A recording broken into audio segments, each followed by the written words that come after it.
Welcome back. As always, I'm your host, Clanky Terry. And in today's video, I am going to be talking to you guys about H.R.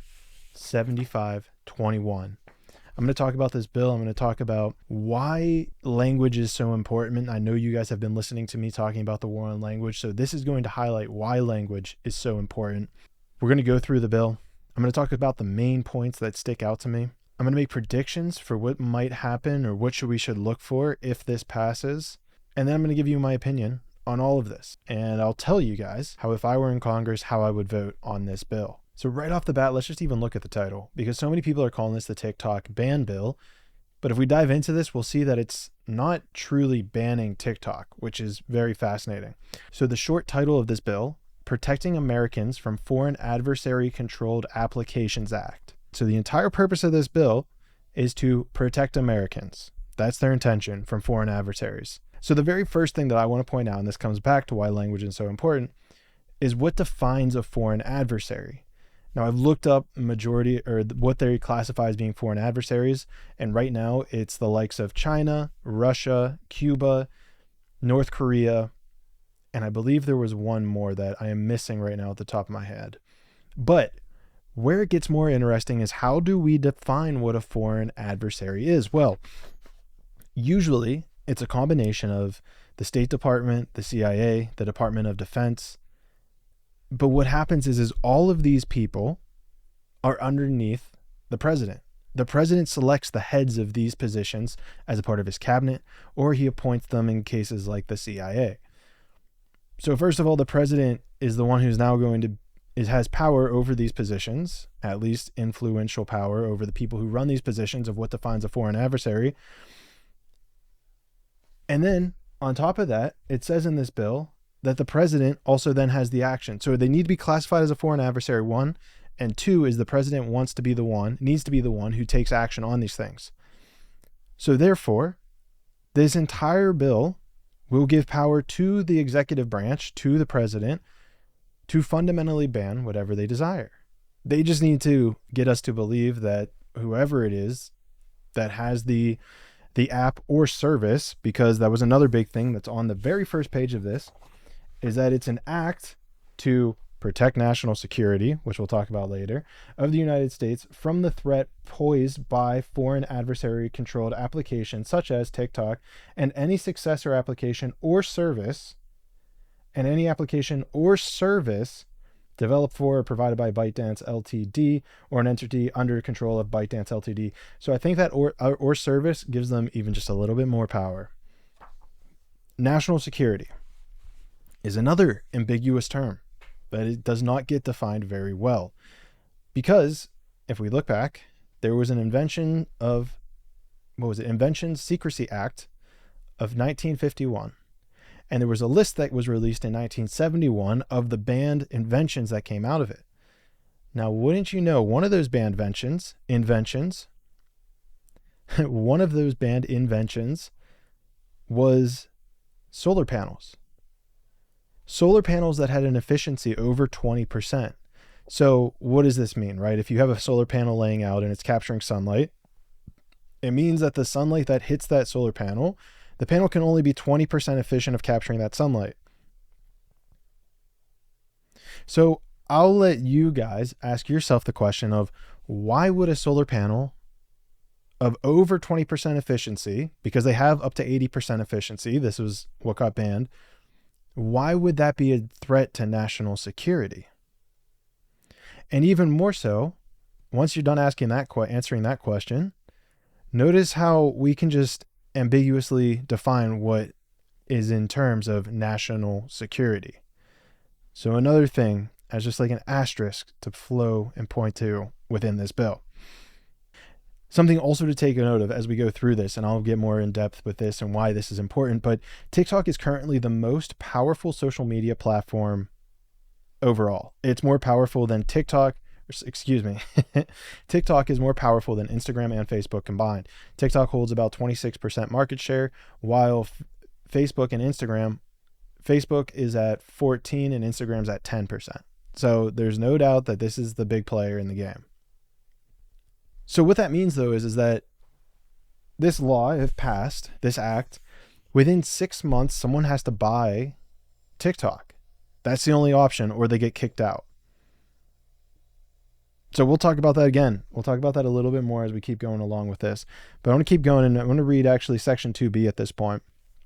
So, and I quote, before the date on which a prohibition under subsection A, which was the TikTok, applies to a foreign adversary controlled application, the entity that owns or controls such application shall provide, upon request by a user of such application within the land or maritime borders of the United States, to such user all the available data related to the account of such user with respect to such application.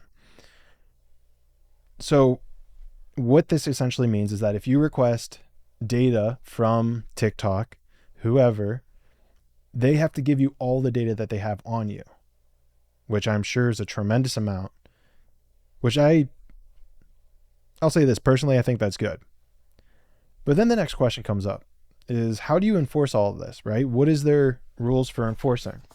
So if we go back again into it and go to section 2, subsection D, they talk about the enforcement. So what is the civil penalty, right? Because this is going to be a civil suit. What is the civil penalty enforced whenever, if they don't do this, if they don't comply, right? What they said is that the max civil penalty that could be enforced is $5,000 per person in the USA using the app. So what this means is that if they don't go through selling this, then the Attorney General, who it talks about a little bit later, could prosecute ByteDance, could prosecute TikTok for up to $5,000 per person in USA using the app. I did some math, and this is where it kind of gets funny, a little interesting. As of 2023, there were 102.3 million USA users, which equates to $511.5 billion. So they could do a max fine of TikTok or ByteDance to the tune of $511.5 billion. And side note, if they win that, you won't see a penny of that. If we go this route, if this route of existence ever occurs, that money's not going to go to you. Let's be real here. Now, what they also put in here is for that section 2B where they were saying, like, if you request data, they say that if someone doesn't give them their data, so like if we ask TikTok and TikTok says, no, we're not going to give you all the data we have, the fine per person shall not exceed $500. So this is a maximum of still $51.15 billion, which is a tremendous amount of money. And again, you don't get this money, that'll go to the government. That's not going to you.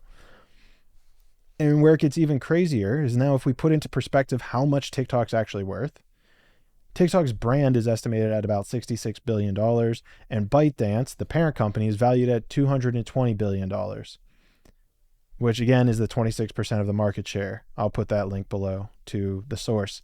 But I find this so fascinating because what this highlights is the max that they could prosecute them for, $511 billion, is twice the amount, almost twice the amount of what the entire company is valued at, of $220 billion, effectively bankrupting them. And this is going to be important later, which I'll get to later, but this indicates to me that this is a little bit of a forced sale, which is probably the key in all of this, in my opinion. Again, in my opinion. I'm delivering news here, but I'm also trying to give my opinion on these things. So in section 2, subsection G, by their definitions, and this is also very fascinating that they decided to do this. In paragraph B, it excludes applications that post product or business reviews or travel information or travel reviews. So I'm not sure what the angle was with that, but I think that's just an interesting thing to keep in mind. I'm sure there's something out there. I'm down to hear any theories people have, because I'm sure there's some fascinating ones of why they would leave that in there. So yeah, that is pretty much the interesting things that I found within this bill. There's a lot more stuff in here about how they go through prosecution, but I don't really think there's too much more that I had read. And again, I'll put the links to this bill in the description below, that I truly thought were so much worthy of noting in regards to this bill. With all of that being said, let me jump into some of my predictions of what I think this means and what it means going forward. The very first thing is power. The government wants more power. Surprise. And the way they're going to do that is take this and give essentially the presidency and his cabinet the power to ban and block any sort of website or service. Remember, any app or service, it's not just applications, but also or service that they don't want.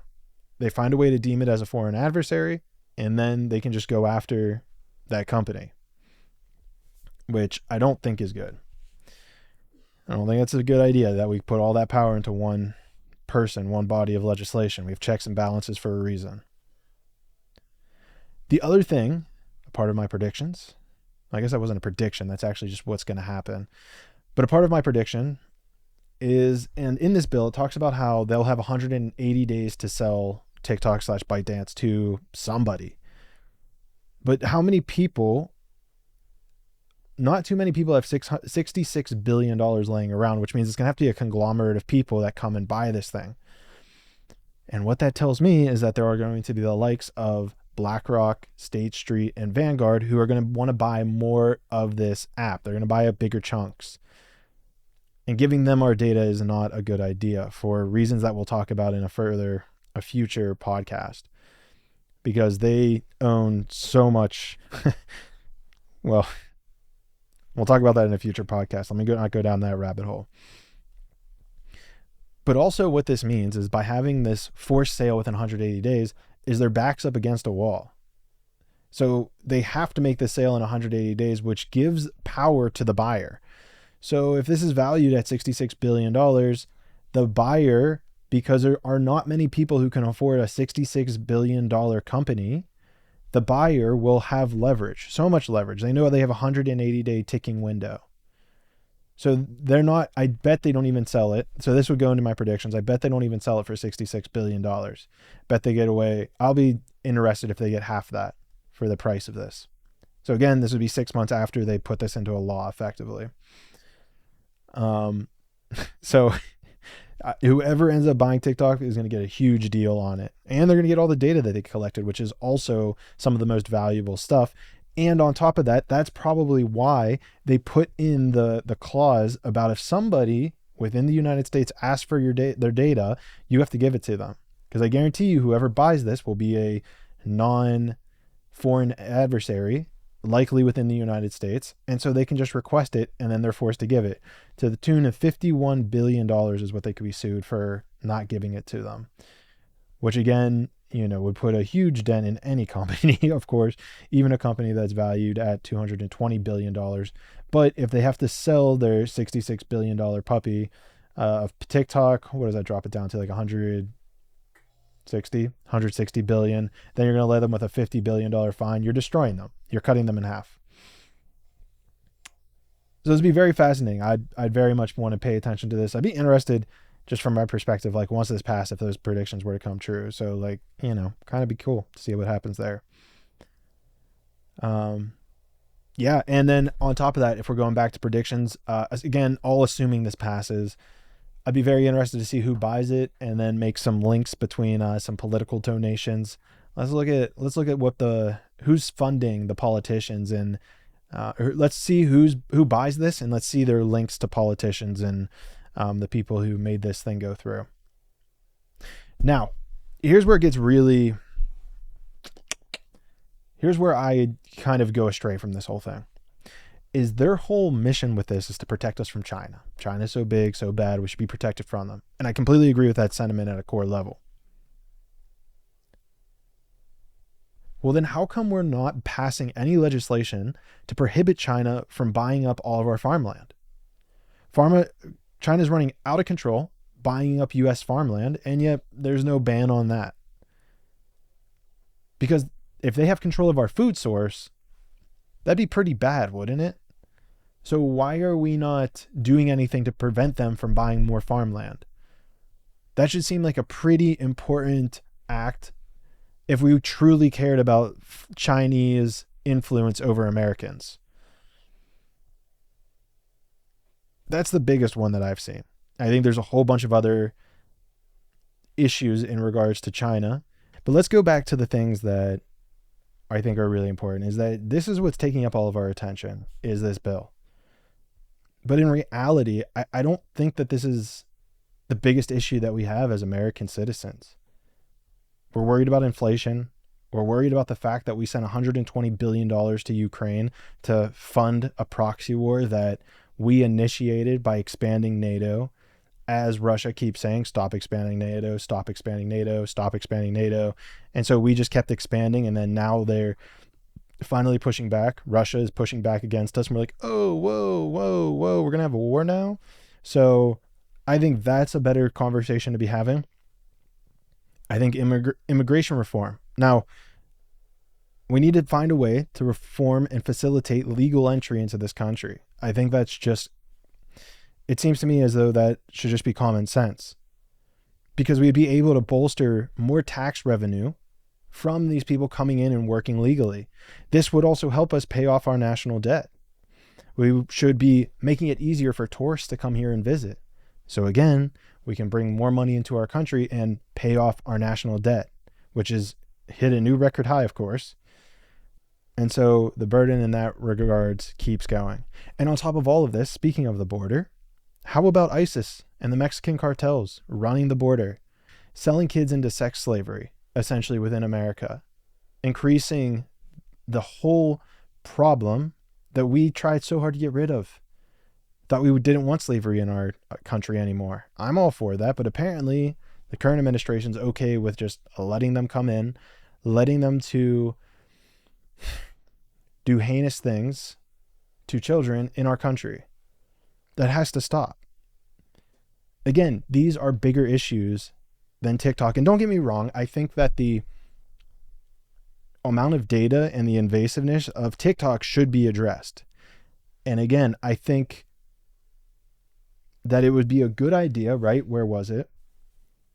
To implement something with every company. It shouldn't just be TikTok, but every company where, like Section 2B, where it says that everyone who requests their data, so they know what data you guys are taking from us. Because no one reads the terms and agreements, right? Am I right? But implementing something that at least prevents, and this could be a better bill,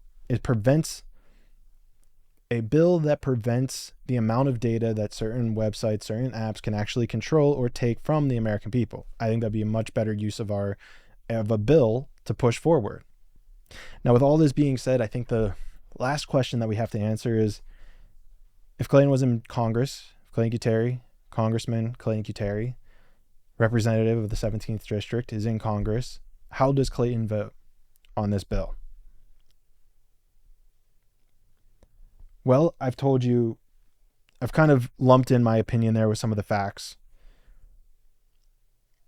It's just going to give the president more power. And I think that goes against the fundamental beliefs that our founding fathers had when putting the Constitution together, of separation of powers.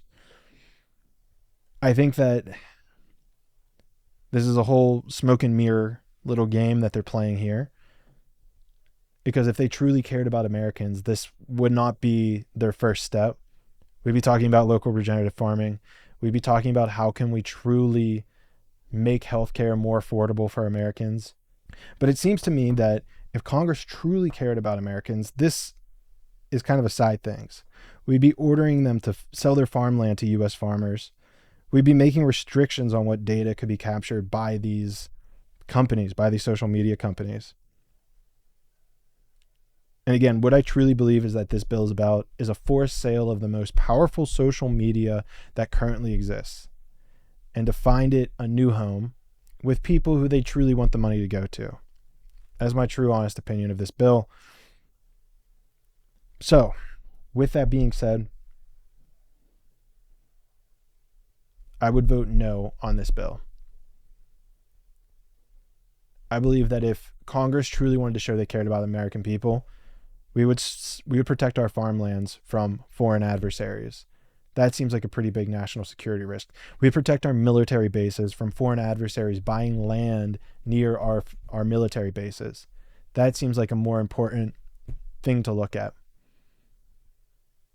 If we really cared about the American people. We wouldn't be sending $20 billion to Ukraine. We'd be using that to rebuild our infrastructure that's crumbling. We'd be using that to help our homeless. We'd be using that to rebuild the American dream.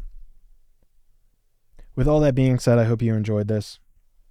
Smash a like, smash a follow.